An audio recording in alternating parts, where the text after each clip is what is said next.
As the vacation break comes to a close, join me as I take you on a brief and immersive adventure atop one of Trinidad's top 5 highest mountain peaks, where the panoramic views offer much more than the convergence of sky and sea. Get lost in a journey rich in history as we venture to the geographical wonder of the village of Paramin.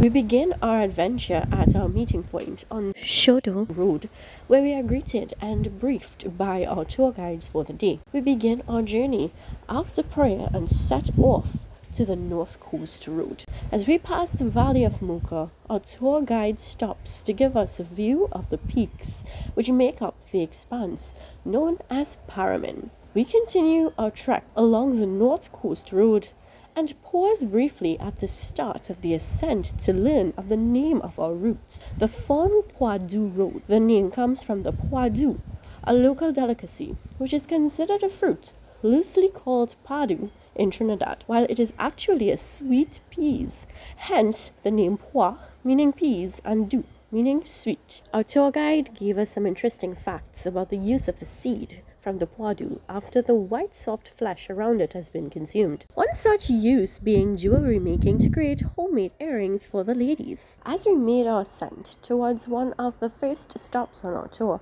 he mentioned popular locations along the routes, including the trail to Paragrant Bay and other beaches in the area.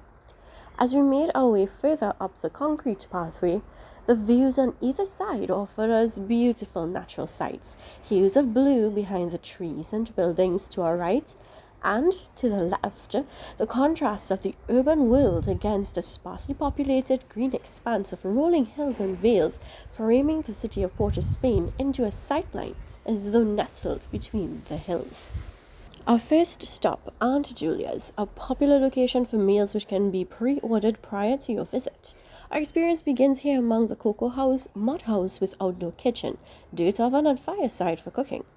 While we were here, we learned of various items, the donkey eye, lucky stone, sandbox seed and ruku flower among other items.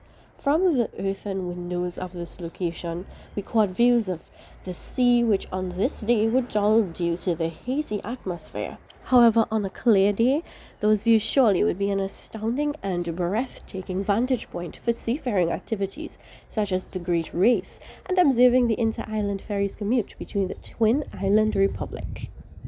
While at Aunt Julia's, we were introduced to some of the things that only Trinidadians would know. A collection of seeds like sandbox seed, donkey eye, lucky seed, and even other items such as the mango bag. For the older members of our community, they may recall the nostalgia of having a stick attached to a cover where the nail to the center allowed you to play with this particular contraption like a wheel. Before continuing our ascent to the summit of Paramin, we participated in a quick quiz of attentiveness and memory as our tour guides gave us a short vocabulary lesson in the language of Patois, which is still popularly used in Paramin. The reward, a beautiful and fragrant seasoning bouquet. The VG Lookout is one of the popular locations in the northern range, offering a breathtaking vantage point for gorgeous views of the Trinidad coastline, the northern range, and the city of Port of Spain. Along the way, we passed the Maldestomac Road, which leads to an access point to Paragrant Bay, and the story of the road's name was highlighted as we continued on our journey. We've arrived, and along this path, we can find a local food vendor where you can treat yourself to a cup of tea, boiled corn, or other sweets and snacks on sale. I was excited to get to the popular viewing point, and as I made my way on foot towards the entrance, two things caught my attention. One was a view off in the distance, which allowed some glimpses of a portion of Venezuela, a sight many curious eyes venture to Icacos for, as it is the closest point to Venezuela from Trinidad. The next sighting, a natural source of snacks free of charge, the guava tree.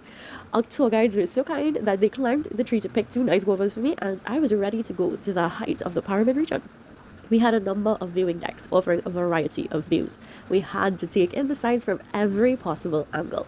While our day went on as hazy as it began, the views were still evidently breathtaking and blue.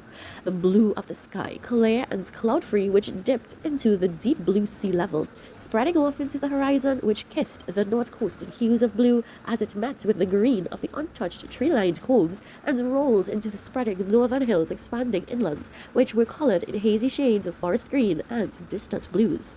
The misty blue mountain.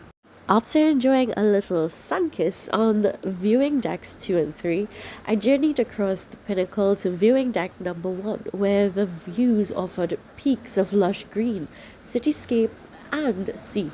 If only I had a window with such a panoramic view on a daily basis. After quietly immersing myself in the moment, I returned to the center of the Laviji lookout, where I stood at over 610 meters high above sea level. While formal mensuration processes are ongoing to deliberate the heights of Trinidad's highest peaks, Paramin's Laviji lookout is 2,185 feet above sea level, which at one point was one of the highest summits of Trinidad. The highest peaks of Trinidad's northern range include El Cerro del Ripo and Pico Escondido, discovered as recently as 2015, and the El Tucuche peaks, which are noticeable for the pyramid-like outcrop of one peak which deviates from the second peak. Though some of these peaks may boast of its stature in the northern region, none can provide the pinnacle of 360 views of Trinidad like the Laviji lookout at Paramin. Once again, we assembled to make our descent of the Paramin region into the Paramin village with tight turns and winding roads. Our next stop, a side field, which offers much more than a green hill. We disembarked once again for a mini hike on our adventure, a brief 10-minute trek through the side field, which isn't a hike for the faint of heart, as we wiggled our way along a narrow edge of the hill towards a hidden limestone formation in the hill. As we clawed our way towards this local site, it was noticeable from a distant cliff from the side fields we were crawling through that the area could be a rainy day waterfall, as it was a mossy and water-stained cliff. One short, narrow descent down, and we were there. We stood within a huge room, and although we were not exploring this cave fully, we were trekking into the abode of others, such as a shy little creature called the variegated gecko, which can only be found in dark places, and we would not see it anywhere else. Clearly, we were also at the residence of Batman, as we heard the fluttering of flurries of bats shifting around to find dark corners to hide. There were many pockets in the walls of this dome-shaped room, but one of the most interesting geographical features just may be the skylight at the center of the dome, which had been carved out through the years by channels of water on the hilltop. While the cave didn't offer much more views, it was a geographical wonder to behold. Before exiting the cave, our tour guide highlighted the formations of the rocky cave wall, which seemed to show the scene of something supernatural. God was watching us. As the skies warned of incoming showers, we scurried along the pathway once again to return to the concrete landing under the lucky stone tree, where I received a lucky stone. Story says that a woman who keeps a lucky stone in her purse will have financial increase and better luck finding a significant other, and she just might find herself a man from Paramin. I wonder how much truth there may be to that. As we stood in the shade of the lucky stone tree, gazing at the deep valley green with hillside gardens of seasonings, it was evident that we were standing in a serene place, perfect for escaping the noise of the bustling streets of Trinidad's urban areas. Before hopping back into our transport vehicles, we were greeted by families living around the field, offering us large dragon fruits and avocados, which we call zabuka. Another patois word still a part of our modern Trinidadian vocabulary. The people we interacted with at each stop on this trip reminded me of one of our popular sayings. It takes a village to raise a child, because everyone knows everyone in the area. Such a close-knit community is strong together for great support, and something which seems a little lost in our modernizing society. On our way once again, we stopped off at a local entrepreneur in the area to purchase seasonings, fruit and snacks, where I tried a homemade coconut and fudge ice cream. It was reminiscent of a cookies and cream, but not a cloyingly sweet snack, which I enjoyed. After seeing zabuka everywhere, I thought maybe I should purchase one, seeing as it is one of my favorite things to eat. In Paramin, the price and size were just right for me. Once again, we returned to our trip through the village and stopped off for some local wine. Some of the culinary adventurous persons on our trip sampled and purchased wines, including a homemade rice wine, which was available. This was our last stop on the Paramin experience, and before our return to our destination, we were going to make one final stop as a group. As the minutes drew us nearer to our last point on the journey, I quietly pondered the steps on this immersive adventure. Our tour guide gave us the history of certain local business locations along the route, which churned out popular treats like tulum and every Trini kitchen necessity, green seasoning.